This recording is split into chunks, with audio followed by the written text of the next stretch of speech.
Back for another episode of the Raisingboystomen podcast. I am your host, Aaron, and I'm here with two familiar faces. This is a part two, so to speak. But again, just in case people haven't seen the part one, which they should have, just introduce yourselves.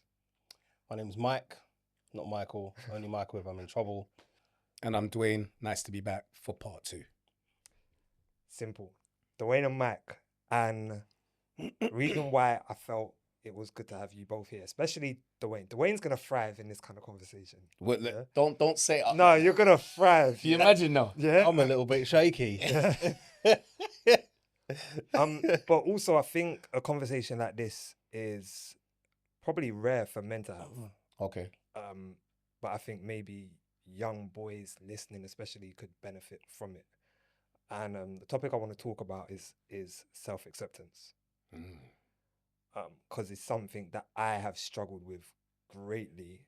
I think I still struggle with it in many ways, which we'll get into. And I want to kind of talk about self-acceptance, but also where self-improvement comes into this.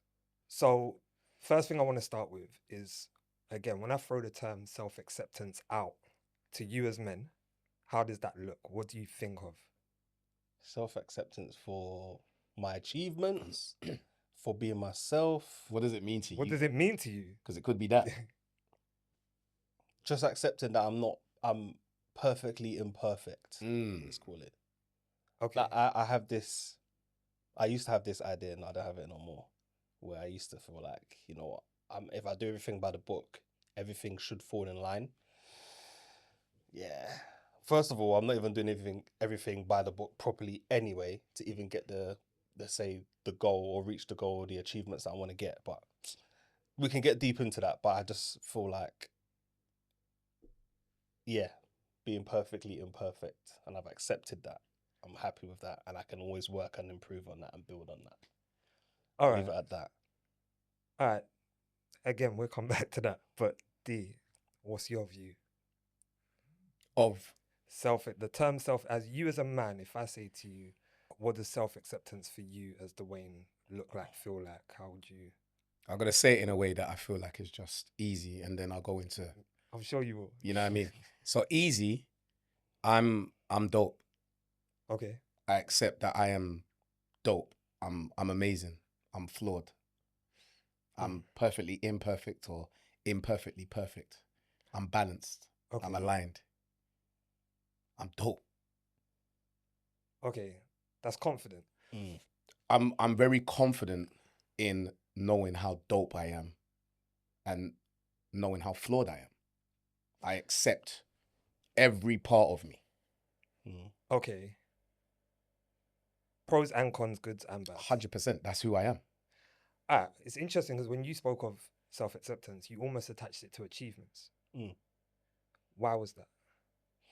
Could be to do with my upbringing or just the lack of maybe even finances as well, because I grew up with no money in my family. Mum done the best she could. Auntie also helped as well. But yeah, I just felt like if we had money, or if I aimed to have this much money by a certain age, Yeah. life is going to look like this and I'm going to be here. That's the way I thought of it. So that's probably why I talk about achievements and having certain jobs, and again, being Nigerian, And I lawyer, knew doctor, for a fact. engineer, all at the same time. It's All- unrealistic. All three of them. All three of them, bro. Wow. Like if I told my mum I only want to be one, she's like, "Yeah, I'm mad. Yeah, yeah, you know what I mean." That's mad. But a little bit of pressure from obviously being Nigerian, the culture, my mum and family. But yeah, I just felt like if you reach a certain status as a proud Nigerian man, yeah, you've reached the pinnacle, so you can bring everyone else up behind you in a sense.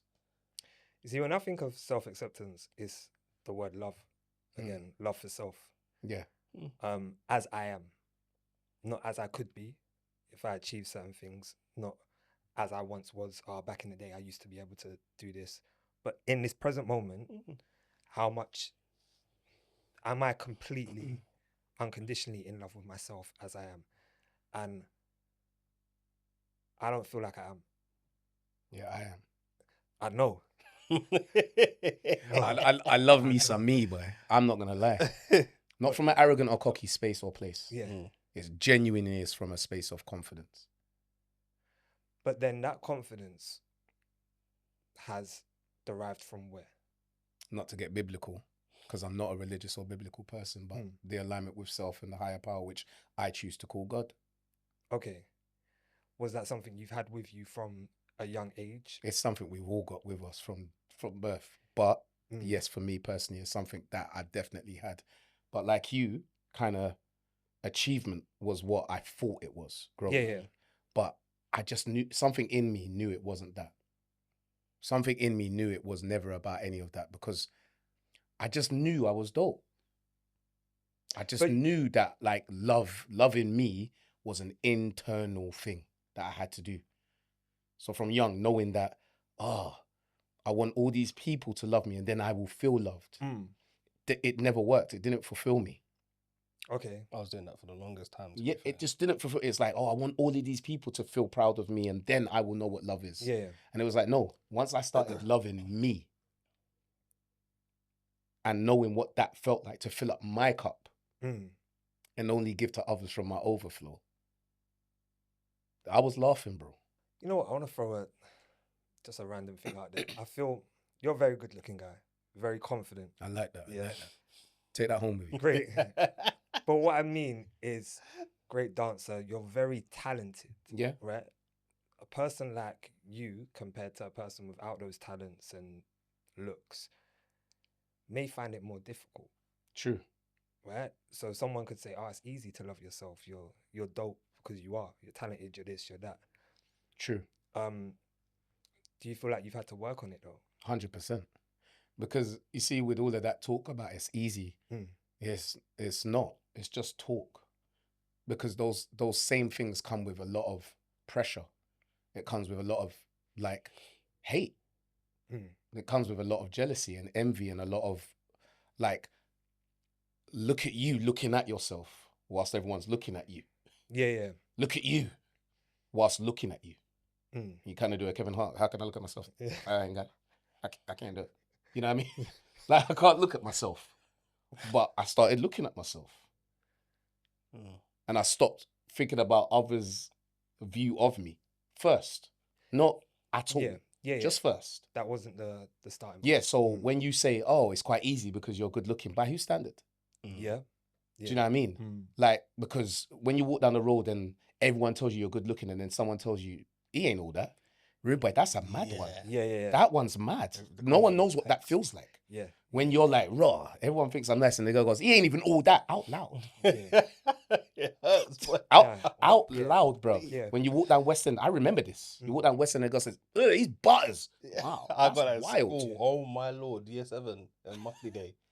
I thought I was the best. I thought I was the best looking year 7 in the whole year. I know I wasn't, but I thought I was. I was that confident. I had this stupid outfit on. Bro, it's hot. Stop. And the girl said, "You're not even." Oh my chest is hurting. She said, "You're not even paying, man. You're butters." The teacher laughed as well. I said, "Yeah, my life is over." From that day onwards, you don't understand. It took me years to recover. Year 7 to like year, I was in sixth form by the time I recovered. It feels like you're She still saw me. recovering. Yeah, bro. My Confidence tanked. I've never had my confidence go down because I thought I was funny. I thought I was good looking. She said, "You're not even that good looking or butters." Oh, the teacher laughed as well. I said, "Yeah, it's over." That is the worst feeling. I wanted to be in the bin. I nearly placed And it myself comes. in the bin. It does. It comes. We're making light of it now. Yeah. But you see at the time, It's mad. especially when you are a person that like, you're Mr. Popular, you're this, and then it comes with pressure. Like people wanna put you on this pedestal, and then when they're ready to chop you off, brother, you have no idea what it feels like for people to be ready to chop you off the exact stool they put you on. Yeah. That one is mad. But even with having this platform, I feel I've struggled with maybe self-acceptance even more because I'm constantly on the edge. But it's because I'm almost living to their standards. Well, yeah. Yeah. Do you know what I mean? Like, are they happy? Are they happy? Yeah. Do they accept this? Have I done right by them? Not self. Right. But where is self-acceptance is, I'm just saying it. I'm not saying you lot are saying this. Is the complete acceptance for where we are, how we view ourselves, how we love I ourselves. think I'm not even think I agree with that. Okay, so then, if you are focused on self-improvement, Mhm. do you have complete self-acceptance? Yes, Talk to me. because it's complete in that moment in the now, but the now is always moving, right? So right now we're speaking about this, and then there's the next moment. So Yeah. the now is consistently moving. Do you understand? Yeah. So it's like having complete acceptance of where I am right now is just right now. So that means I'm not living in the past. Doesn't mean that I'm not aware of the past. I'm not living in the future trying to prepare. That doesn't mean that I don't make preparations. Yeah. But living in the acceptance of what is right now is all that exists. Everything else has already happened or it hasn't happened yet. Okay. So living in the now allows you to just embrace that.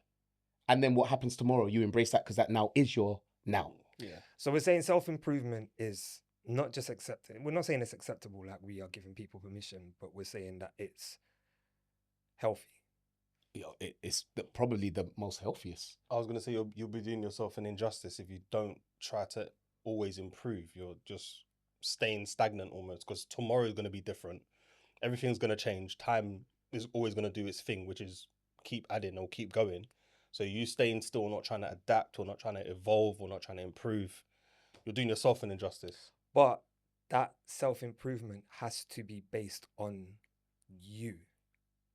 In that moment of that now, when Yeah. it comes. Because Yeah. where I'm trying to go with this is there's young boys being raised in a different era to when we was raised, True. right?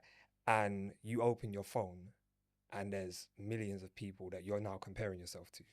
Right. And people can want to self-improve in order to meet the standards of what those people look like, have, behave like, so on. Okay, yeah. When we was younger, comparing ourselves may have been to, like for me, maybe B2K or Yeah. or certain people I saw, Marion, yeah. but these were people nowhere near me. Yeah, I know exactly where Do you're going. you see what I'm saying? Yeah. They were nowhere near me. Now it's different. Now it's different. They're in closer proximity. Yeah. Yeah. And they appear And they look like me. they look like me, sound like me, They're just down the road from me. and they appear to be doing so much better than me. Right. Oh mate.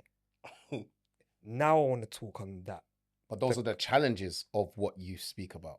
Okay. Those are the challenges that you have to go through. So it's about staying in that self-awareness in those moments when it's challenging. The work still has to be done.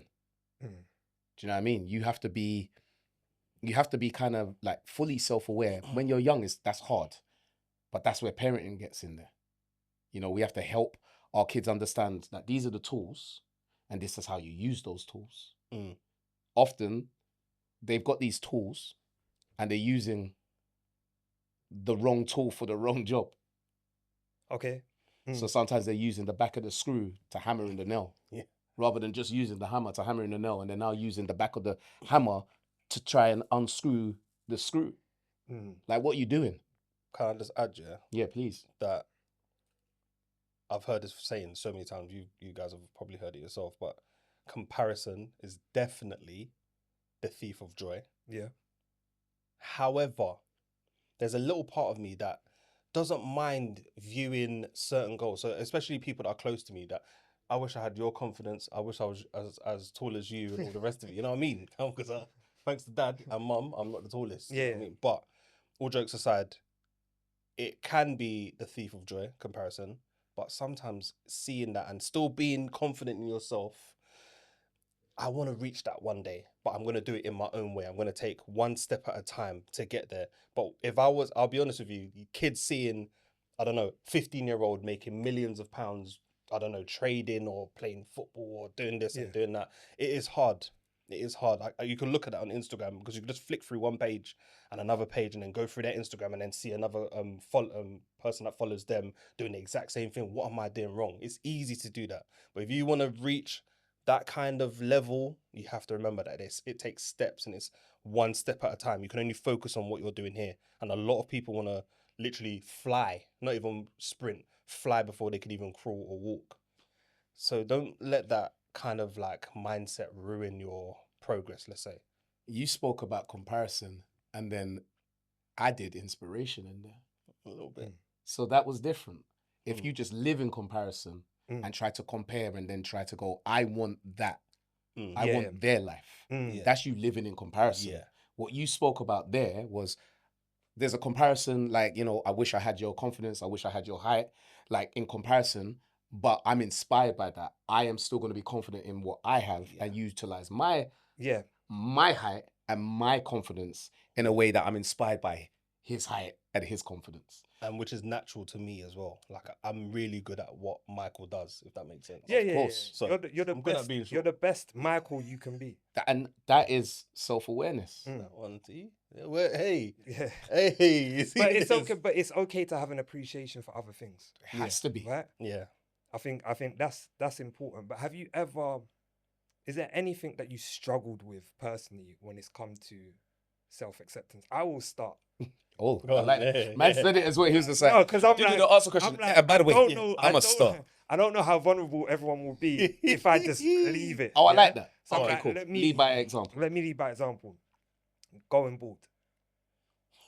Sorry. Yeah. No, that's mad. That's Yeah. wild. No, what no, you did. no. It's all right because you've got the hairline. Yeah, it's all right. It's all right. It's wild. It's all right. You're meant to leave. The Sorry, thing guys, is, don't listen the to thing me. is, the edges are Woo, good. yeah, it is. The My edges hairline are was good, here yeah. 2 years He ago. can't. It's He, true. It's he's true. only got so long to wait. Yeah, Like, boy. he's only got so long. I've But been trying to keep the waves on the top, boy. It's But hard. like me losing my hair at such a young age as well. I was 20. I remember sitting in, my barber went there. So my barber went there. So I got my hair cut by someone else. Young guy. Say this, yeah. Young guy. And he's behind, shops rammed as well. He's behind trimming my hair. And he's like, oh, you're thinning. Whole shop here. Like, you see when you see how the fan just went off there? Like, everything went silent. It's wild. The timing of that was Timing was, like the fan heard, didn't it? Where you thinning? Like, and I was like, oh, yeah, like, I was like, yeah, it's probably because I was using some products and that's probably what it was. But then it was like, that was the seed that just then made me so much more conscious.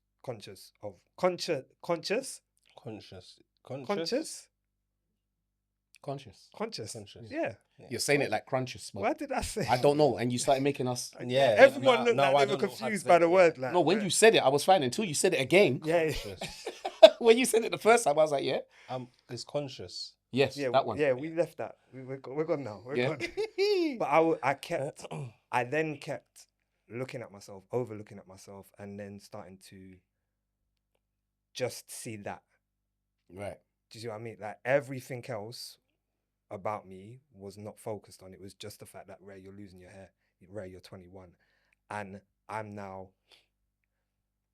disliking myself. Okay. Yeah, I don't want to use the word hate. I'm disliking myself, and every compliment I got from my mum or from girls didn't matter because to me, now you're going bald. And it wasn't until when did I fully accept? Right, so I started going bald at 21, and I'd say it went until I was probably 28, 29. You held on. I went to the bar. My barber was doing me a treat. Like he would trim down certain parts of the hair so it looked like it blended in, and then it got to a point. It's like there's nothing I can do now. There's nothing I can do. There's certain men who know. There's nothing I can do, and we bicked it off. And I was like, it's not too bad. Yeah, it's not too bad. All right, cool. It's gone. It's all gone. Not too bad. 2 days later, it started to regrow. Right, and I was like, I don't like the regrowth because you see when it regrows, It's butters. it is. Yeah. It's butters. Yeah. So I was like, all right, cool. Well, I can't pay for a trim every 2 days. It's gonna be too much. I'm gonna have to bick this myself. So I got the cream, got the blade, done it. Next day, bumps galore. Oh yeah, long. Bumps galore. Jesus. I panicked. I was like, what am I can't afford a trim every 2 days. What am I gonna do? Like this panic kicked in, and obviously eventually I realized I was doing it wrong. I was using the wrong blade or whatever. But once I started to see other men rocking the bald look confidently, Common was one that Bad Yeah. man. From I time nearly, as well. I nearly cut my hair off for him, just to look like. Man said for him. Never It's heard wild. of It's it. wild. It's wild. It was wild. I You knew what almost meant. cut your hair off to look like Common. Yeah, yeah. I feel literally. like it would take more than you cutting your hair off. You know what I mean? But I'm yeah, just, He's come for you in the I know, comments. he's- He's coming for you in the I'm comments. just saying. I'm just saying. He needed to get you back for the earliest. for snigger. the little earlier snigger was sniggering like, about yeah, his- the thinning and that. But- yeah, it's true. But it was like I looked at Common. I looked at Vin Diesel. Bro. They were all light skinned Before, not yeah. now. Yeah, Yeah. 100%. Again, you're coming for people in the comments today. Yeah, 'cause- But then it was like I almost saw a self confidence in them Yeah. gave me confidence in myself. Like, rare, you know what? There are people out there that can. And again, I took inspiration Yes. from other men in order to give me self confidence and to help me accept myself. So I think that was something I really struggled with. But when I saw other men doing it so confidently, and which is why I think it's important to have these conversations when people realize, rare, he's struggling with that or he struggled with that, but yet he seems so confident. I would never have thought D struggled in that area or Max struggled in that area. So in terms of you two, was there ever any areas throughout your life or careers or whatever where you was like, I'm struggling to accept this about myself? plenty. Yeah. Plenty. Mine was more to do with I had this not body dysmorphia. When I was younger, it was body dysmorphia, but it's always been about my body. So I'm from a family that's not necessarily that thin. We're all either stocky, either muscular, or either just big boned, let's call it. Is Yeah. you blaming your family? Yeah. You know, I blame the genes. It's not my fault for eating all this food. But all jokes aside, I was very conscious about see, I said it right there. I was very conscious about my weight and the way I looked. And I had these role models, let's call them Arnold Schwarzenegger and what's his name? Is it Ronnie Coleman? Yeah, yeah. And a few others. Bodybuilders. Bodybuilders. And imagine I'm in year 6, Yeah. had big chest and big stomach and big bum, big thighs. I still have them now, to be fair. But I was very conscious. I wasn't happy with my body and I just really wanted to look like them. And also looking at everyone around me, everyone's thin, everyone's like athletic and all the rest of it. Got into year 7. And the only thing that saved me from, let's say, maybe not getting bullied at the time was the fact that I was funny, I was talented because I could sing and dance and all the rest of it. And I was very, very, very good at football. That's the only thing that I feel like really saved me. But everyone's like, oh no, you're talented or you're funny, you're this, you're that. And I didn't care because of the way I looked. I just didn't like the way I looked. I was bright yellow, I was round, and I just thought I stood out like a sore thumb. And I think it was only when I started hitting puberty, I hit it quite late. So I was like year 9, maybe year 10. So I was losing weight. I went to the gym. I was doing extra like workouts in the gym. And even then I was going too hard. My teachers were like, just go home. It doesn't matter, blah, blah. One of my teachers gave me a proper pep talk. And I wasn't listening to him. I was just like, I need to look like this, man. Like, I need to look like... There was a guy called... Let me not say his name, but there's a guy in my year that looked like Action Man. And I wanted to look like him, but I wanted to even look bigger than him and more muscular, more athletic. I did not stop until I got to about mid-year 10 and my body transformed and my confidence went up here, but no one cared. No one cared. I went outside after doing like 45 minutes on a treadmill to go and drink water at the fountain. And a couple girls made comments and that was it. No one else cared. Everyone only cared about how funny Michael was, how well he could dance and sing, and how well he could play football. No one cared about the way I looked.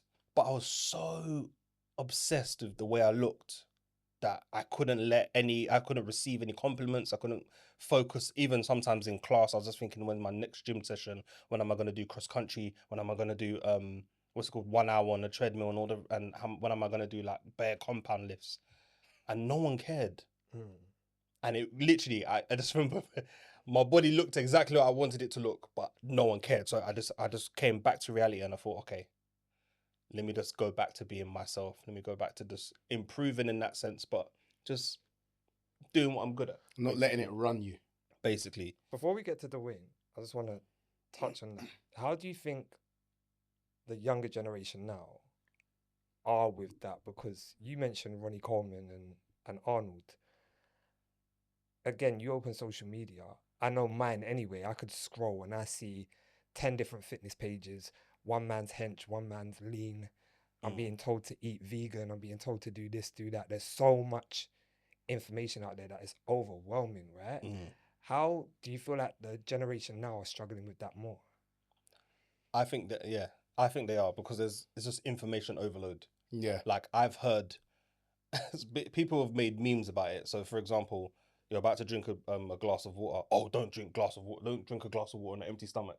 The guy's like, fam, it's just a glass of water. He puts it down. He's going on his phone. Oh, don't be on your phone for more than 3 minutes at a time. Like, everything you want to do now is so overly scrutinized and criticized that you feel like you just have to stay still because there's just way too much information. I want to go to the gym and look like this, man. How do I do it? People are saying lift heavy, lift light, do this special backflip with the barbell over your neck and all the rest of it, or just eat rice for the rest of your life. Like, there's so many things, and most of it is even nonsense. You know what I mean? There is a lot of information, and I feel like you have to then take your time to just step away from it and then do your own research. You can't always believe everything you see on Instagram. But if I was a young man now trying to get, let's say, muscular or get in shape and looked at Instagram, I'll be scrolling forever. I'll be getting so much contradictory information that I'll just freeze and not do anything. I want to go to you now, D. Okay. Well, you lot spoke about a lot of things, man. That was like definitely getting bored was one. You struggled with that? Oh hell yeah! But like, I didn't struggle as long as you did, and I don't mean that in a No, sense. I just mean like I was like, okay, that's it. Like I tried to hold on, and it was like, oh no, that's it. Did you always have your hair short? No, I had long hair. I had Amarians, bruv. Oh, serious? Yeah. Yeah, like long plaits. I had long plaits, bruv. That was my Jesus. So thing was for you a going while. bald while you had plaits? I always had the baby hairs anyway, and it was when I cut off my hair, those baby hairs were never growing back. It didn't matter when once you had, you didn't have plaits, because baby hairs at the front is fine. Yeah. When you got braids, Yeah. baby hair at the front when you're trying to do one level don't make no sense. It just looks like, bruv, you're doing too many styles. Yeah. So it was like, oh snap. But I had fine hair at the front, and pulling your hair for that long, I had hair for what? Maybe 8 to 10 years. So it was a long time to be having braids and do you know what I mean, and doing all the things that you wanted to do to it, flipping straight in it, boom, boom, whatever you wanted to in the creative times. But that was one time. That wasn't really a harsh part for me. Okay. I think it was when I was younger in primary school. See, now I'm going to say this where nobody believes me when I say this, right? Yeah. But naturally, I'm actually a shy person, right? As confident as I am, right? I don't believe him. You see what I'm saying? I'm listening. I'm Yeah. listening. I know you're listening, but Yeah, 'cause I'm this one, he's interested. in the comments today. So he's landing for peeps. Man. But I get it. I understand why people don't, because I've just spoke about how dope I think I am and blah, blah, blah and everything. Yeah. But how did I get there? That's a question most people don't ask. Yeah. They just see where I'm at now and think I've always been there. Yeah. And I haven't always been here, but it's always been a part of who I am. Yeah. But I didn't believe in that when I was younger. I had to feel very comfortable and just in a setting that was right for me, for you to see who I truly was. Yeah. I'd have to, but in the first moment of meeting people, very shy. I'm still very shy. I've just learned to put my best foot forward. I learned from a young age that when I was confident, when I was funny, when I believed in myself, and I felt confident in myself, it actually changed the whole room. The energy in the room. It changed everything. Yeah. The teachers were different. My mum was different. I'm from a young age, I recognized this. I was just like, wait, when I am confident, Dwayne, when I am comfortable, people just like, Maya, you're funny, you're so talented. And it's just like, why can't I learn to do that when I first meet someone? What is it? Like, I put it to girls. I'd never, back in the day, chirps girls who, what, where, why, when. Yeah. I weren't chirping no girl, bruv. If I chirps girls, I lost my whole entire voice. Same. Moving to girls in Chocadero, anyone who knows. Yeah. Chocadero. What, when I go with the man them, if I move to girls, I'm moving to girls for man, not for me. I can't move to girls for me. Yeah. If you want me to be the start the ting, Yeah. I can start the ting. Relay. I can do a relay. I can start the ting, bruv. I can be like, what, you like that girl? Excuse me, can I talk to you for a second? Yeah, my friend really likes you, you know. Yeah. If you said to me, bruv, do you like that girl? Go talk to her. Come here, September. What? What did you say? I can November.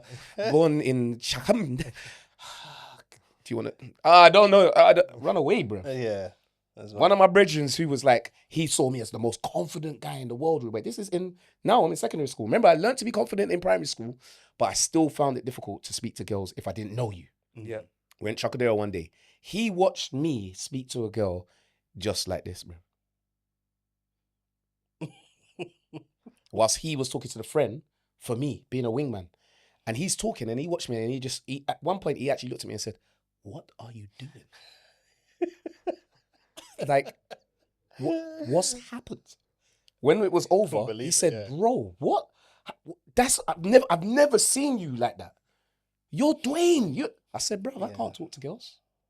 And I had to learn. So what I learned was being the confident version of myself was what I call putting my best foot forward. And I just learned to do that earlier, as in the first meeting of people. So now I step in confident, especially if I feel nerves, going even harder with the confidence. Okay. And then the nerves turn into adrenaline. Yeah. Rather than I'm nervous. Because I'm your now body like, can't tell the difference. I'm now pumped. Mm. The brain doesn't know the difference Yeah. between what's real and what's not. So I just tell the brain, you're not nervous, it's adrenaline. And they go, oh, okay. Yeah, we're done. Let's go. It's true. And the next thing that was really hard was putting me first. I found it really hard to disappoint and say no to others. So that was something I really struggled with, putting me first. And when I learned how to do that, and I combined that with the confidence, this is what you see. I feel like I know Dwayne's answer. So I'm gonna throw it. It's gonna go to me. I'm just gonna throw it. I'm gonna throw it out. Is there anything you would change about yourself right now? He already knows my answer. Of course he knows my answer. I could give you a magic wand. I could give you the money needed or anything in order to change or fix or whatever. Anything you desire. Is there anything you would change about yourself? No. I don't even sound too confident in my answer. It's mad. Thinking about it, I've had time to just think about it. Not really.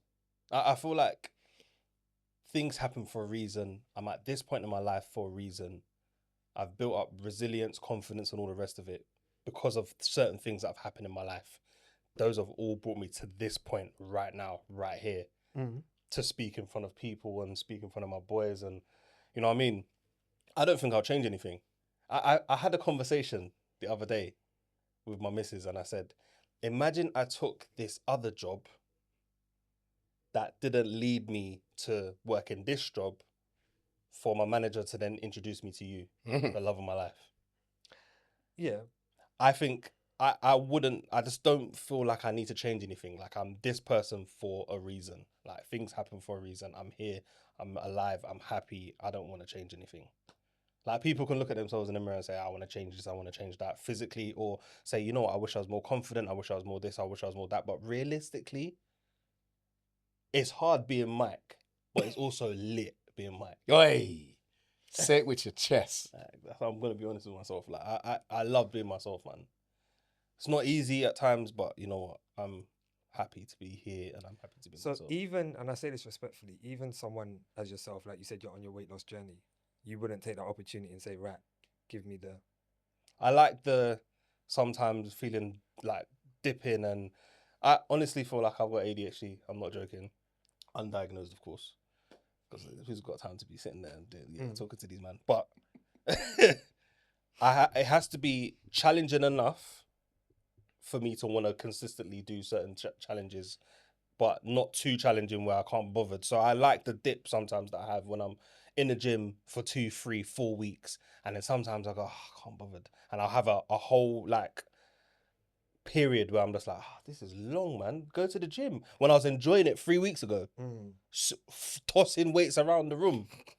I was dashing them up, catching them with my other hand. I was really in the gym. I was really doing it. Protein shakes and protein and counting my macros and that. But if I had a magic wand and I said, okay, add a certain amount of pounds of muscle and lose a certain amount of fat, I wouldn't do that. I like that and it sounds nice, but like I don't, for me, no, there's No, but that's because you struggle with certain things. But that's what I'm saying. Like I'm thinking I could give Mike's answer, but it wouldn't be true to you. Yeah, it wouldn't be true to me. And there's a part of me that because maybe it's not true to me, it makes me question how true it is to him. You're saying You know, how much, I like being you know how chunky. much I hate these people. Bro. Yeah, man. I love them, but because that can't be true. Yeah, because it's not true to me. Yeah, It's not true to me. So that nah. says Mr. Athletic. Bruv. But that's his point. Exactly. That's his point. Okay, fair. His point is like, if I didn't have to do it 24/7 and boom, boom, boom, I'd take the magic wand, yes. Nah, man. I don't like Like the easy way out, even man. at the So what if it took away your boys?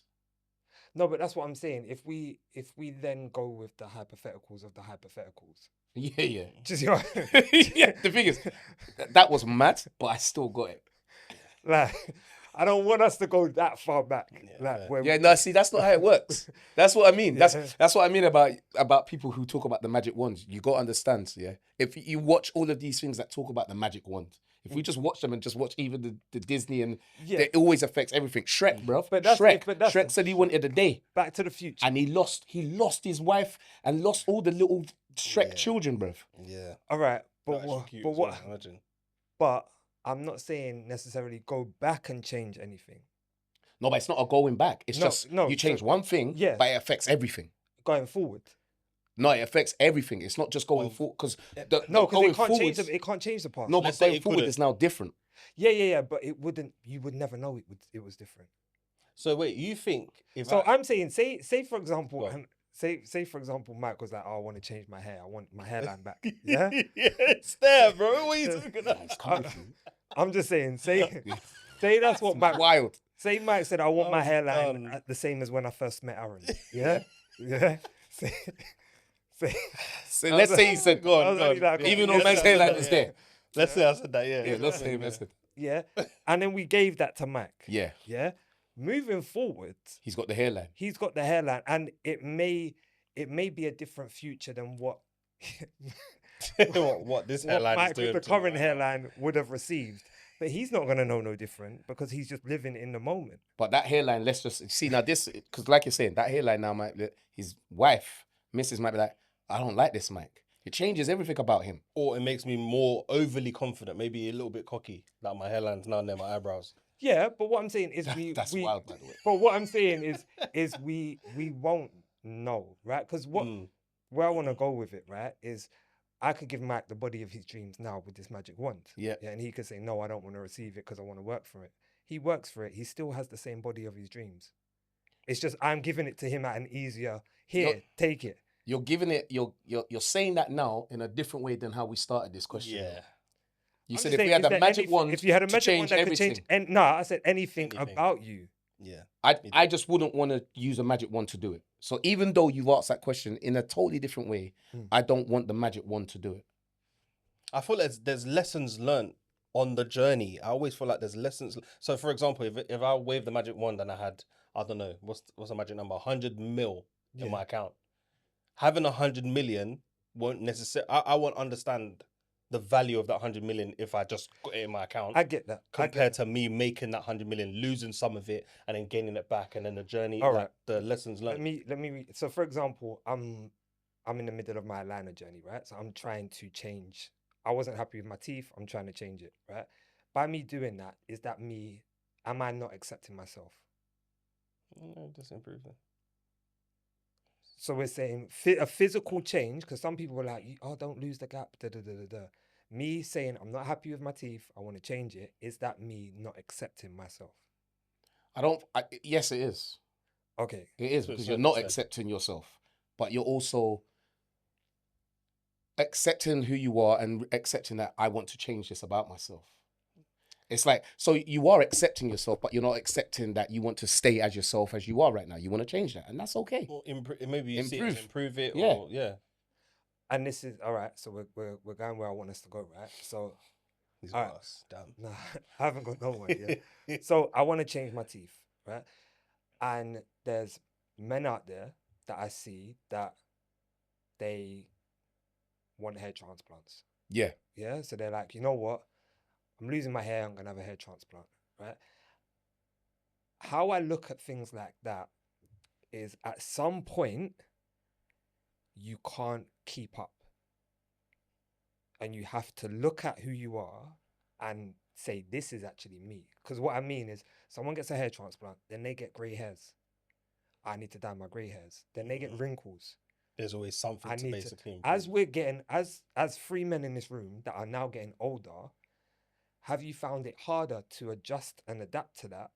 The fact that you aren't the version of yourself that you once was, Initially, or are you actually able to love this version easier? I think with time and experience, D, I've just get got. out. Just get out. I love me some me, bro.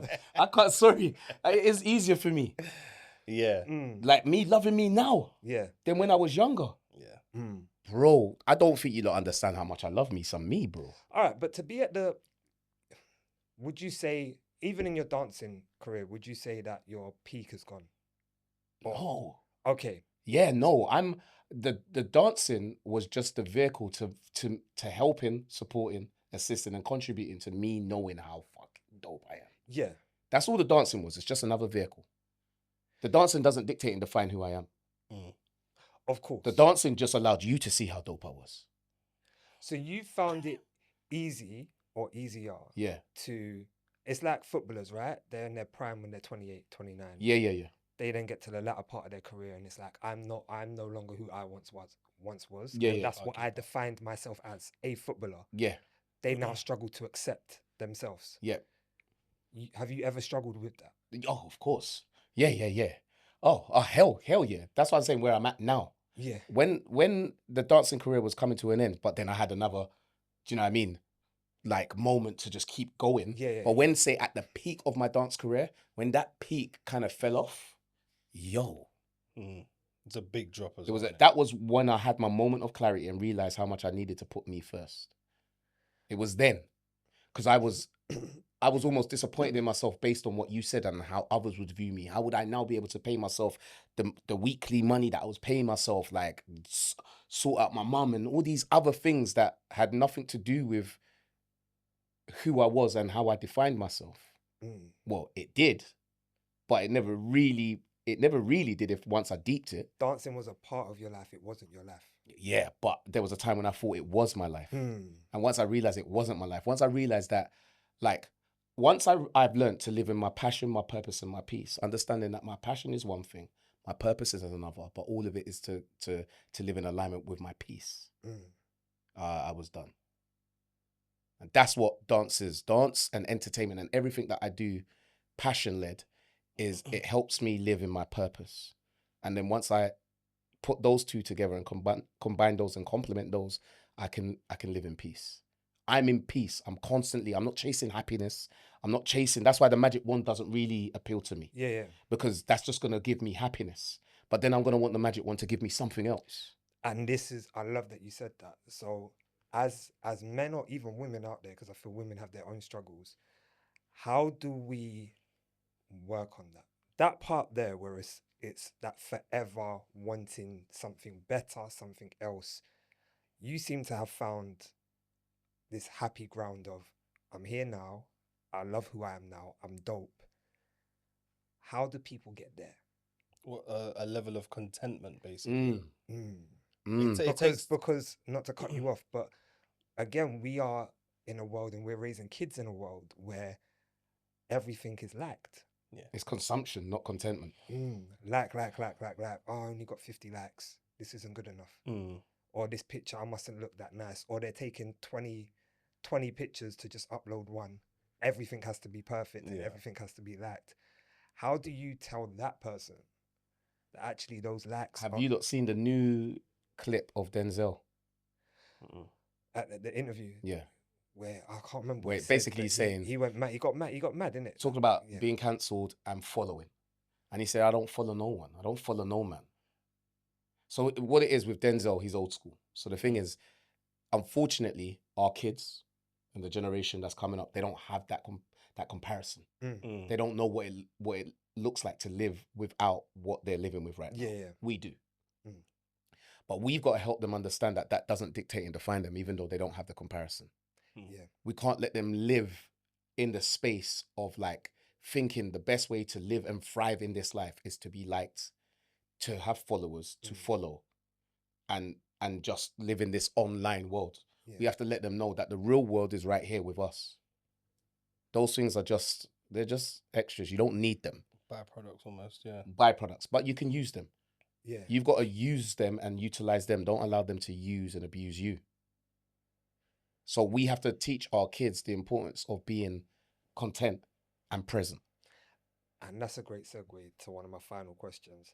How does your self-acceptance of self impact your kids? I have a huge. My sons, and listen, you ask my kids who comes first in their life, do you know who they're going to tell them? What they're going to tell you? Themselves. Mm. You ask my kids, call them right now. I was speaking to my daughter just yesterday. I said to her, listen, you will always be my baby, but you are no longer a baby. I won't treat you like a baby, but you will always be my baby, and you will tell everybody that sentence when they ask you. My dad always told me I will always be his baby, but I am no longer a baby. So don't behave like one. Don't expect anyone to treat you as such, but know that you will always be my baby. I will always love my kids, and I will always make sure they got the foundation that we spoke about. So I'm the leading example of the change that I want to see in this world, and I want to see in them. Okay. So what I do is I show them how much I love me and how much I love their mother, regardless of our relationship dynamic or not. I show them nothing but love and respect and acceptance and grace and empathy and compassion. But I start with showing that to myself first, so they see what that looks like. So what you're willing to tolerate, they will look at as it's acceptable for them to tolerate. 100%. And one thing I don't teach them is to have tolerance to unconditional tolerance. You can have unconditional love, but that doesn't come with unconditional tolerance. In fact, have zero tolerance to BS or disrespect in your life. You can love people and not like their behavior, and you can tell them that. Tell yourself that first before even telling anyone else. So I teach my kids what the foundation is. The foundation is love. You're gonna make mistakes. We're flawed. Yeah, you're gonna see me make mistakes, but how you see me move and navigate and handle those mistakes, that's what you're watching. Me making a mistake is like, we all make mistakes. Yeah, I saw dad make a mistake, and like at first I was like, "Right, my dad, how do you do that?" And then, but how did they? Right, did you know what it was? When I saw my dad handle that mistake, like he was a dickhead. I can say that now as a grown person. My dad was an idiot, but he handled that like a king. So my dad did something that I was like, I thought, nah, my dad's a dickhead, bruv. My kids may say that about me. Yeah. They may be saying that now, right now. My dad's a chief, bruv. But he's a king. And how he moves, how he handles life, how he navigates through life, king. So us being able to love ourselves, accept ourselves truly for who we are, has a positive impact on our kids. 100%. So if we are in this world constantly trying to chop and change, and I don't know, we're not happy with who we are, I want to change this about myself, that about myself, do you think that has a negative impact on our kids? 100%, yeah. I agree with Mike. 100%.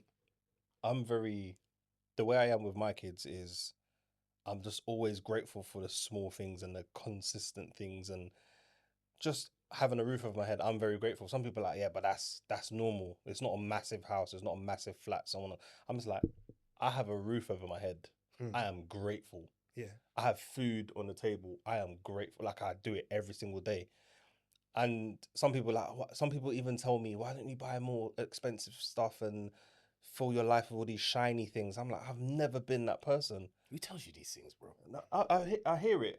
Some people say it to me directly. Some people indirectly say it. And then obviously online is also saying, you need to buy this watch. Understood. You need to buy this car. I'm like, fam, I just don't. I'm happy with my Corsa. I can't lie to you. I love my little Corsa. It takes me from A to B. Insurance is cheap on it. You know Bro, what I don't have a car, so love your Corsa. You know what I mean? I'm just so happy. I have a car. You have a car, bro. You know, It's like with clothes, though, isn't it? They say the suit doesn't make the man makes the suit. That's what I'm saying. It's like, bruv, I see suits on certain men, and I'm like, bruv, you got no clue, bruv. Let me put on a prime. When I put on a Primani suit, bruv, a Primage. Yeah. If I put on a suit, rude boy, trust me, Mr. Still your girl. And I'm not trying to steal no one's girl. Don't come for me in the comments. I'm just saying, she's gonna think he looks nice. My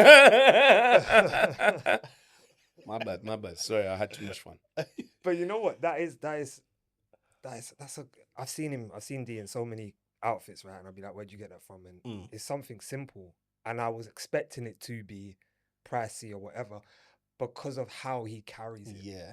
And yeah. what he puts it together with, and how confident he is in that. He could walk around in the same outfit, shoulders hunched, head down, looking unhappy. It wouldn't make that pop. His confidence and aura and love for himself just exudes this like rare. Yeah, that's I want nice. to buy that. Yeah, And he I told them pay the more. price of it. I'm more aware of him because of his light of confidence, I guess. And I teach that to my kids. Mm. I teach that to my kids. Although all they want is Nike and everything. But Nike now is different to when I was growing up. It's very expensive now, bruv. It's It's mad, trainers bruv. for these little kids. Yeah. I see kids that are wearing like £300 like trainers, and I'm like, how do you ain't even got a job? Yeah, Amari. I love Obviously- Amari to bits, but like, Nah. if he had £300, he'd probably buy one thing with it, Yeah. and then not have. I'll be like, right, we're gonna go for a meal. I don't have anything to wear. Yeah, because you just spent £300 On one item. on one tracksuit or whatever, and now that tracksuit is Amari. That's all man's wearing. That is like, and he probably ain't gonna watch this anyway, but that is like rare Amari, that tracksuit again. Oh, wearing it again. Can I just say, Yeah. there is a part of me that also feels like some of these young people need to experience it a little bit, like consistently thinking their hair makes them, or that suit, or that tracksuit, or that pair of trainers makes them. And when they've gone through that almost that stage or phase of life, they're like, fam, I wasted all that money, all that time trying to 100%. find myself in those pair of trainers, or in that location, or with that I don't know, that snapback on, and realized I'm still the same person with or without those items. Like you did. When you went through the whole thing working out, and you was like, hold on. No one cares. I think that lesson, that story you told. Yeah. Even in the gym, you know, when you think people are watching, no one cares. So if you could both go back to the versions of you where you were struggling to accept yourself, and you could speak to those versions, what would you say? Keep going. In time, it will change. I would have said, bro, no one cares. Just keep doing what you're doing, man. But to be fair, you needed to hear. Yeah. No one I needed to go through that lesson. That's what I'm saying. Yeah. So So to be saying that to yourself, yeah. it would be exactly what you needed. Yeah, man. And I would have needed what I said. 100%. This is not the answer. These are not the answers that are gonna fit every scenario. You know what I mean? Like you needed to hear For that. me, I needed someone to say, no one cares, Mike. Just keep doing what you need to do. You know what? What would you say? Let it go. Nah, this is. Let it go. I would genuinely probably say to myself, this is as bad as it's gonna get, and this isn't that bad. That's In nice. fact, I don't even think I want to see you with hair ever. Don't wear a wig. Don't wear any. I don't even want to. No, but I think when you're in a bad moment, you feel like Yeah. it's only getting worse. Yeah, 100%. Yeah, that's true. Rather than just like, wait a minute, I'm low, I'm down right now. There's no lower. There's no lower. I'm on the ground. Yeah, and yet I'm still able to eat. My friends are still there. This is still there. Right, there's still positives even in this low moment. Definitely, yeah. That's where gratitude is really important. That's true. Love But you know what? We'll end it there because I'm happy with that. I think that's a great episode. I really hope there's someone, man, woman, or child listening to that's able to take something from it and able to find love for yourself within that. Again, just throw out your socials so people know where to find you. Don't get it wrong this time. We never got it wrong. Yeah. The edit never showed that. Yeah, you know what I mean? Perfect all the time, you know what I mean? And if I get it wrong this time, just edit it out. But anyway, Instagram and TikTok is Oluwa_Mike. And also joint page with my missus on Instagram, which is _doing mum and dad. Make sure you follow us. And for me, it's Dwayne Knows He's Worthy. Official on Instagram, Dwayne Knows He's Worthy. No official, just Dwayne Knows He's Worthy. On TikTok, unfortunately, my TikTok is being robbed. So don't go looking for me, or go looking for me and go see what I've got on there already. And then there's also a joint Dads Are Us page with Danny, aka Captive. Dads Are Us. Thank you for watching. If you haven't already, subscribe, like, comment, all that good stuff. And until next time, we are out. Peace.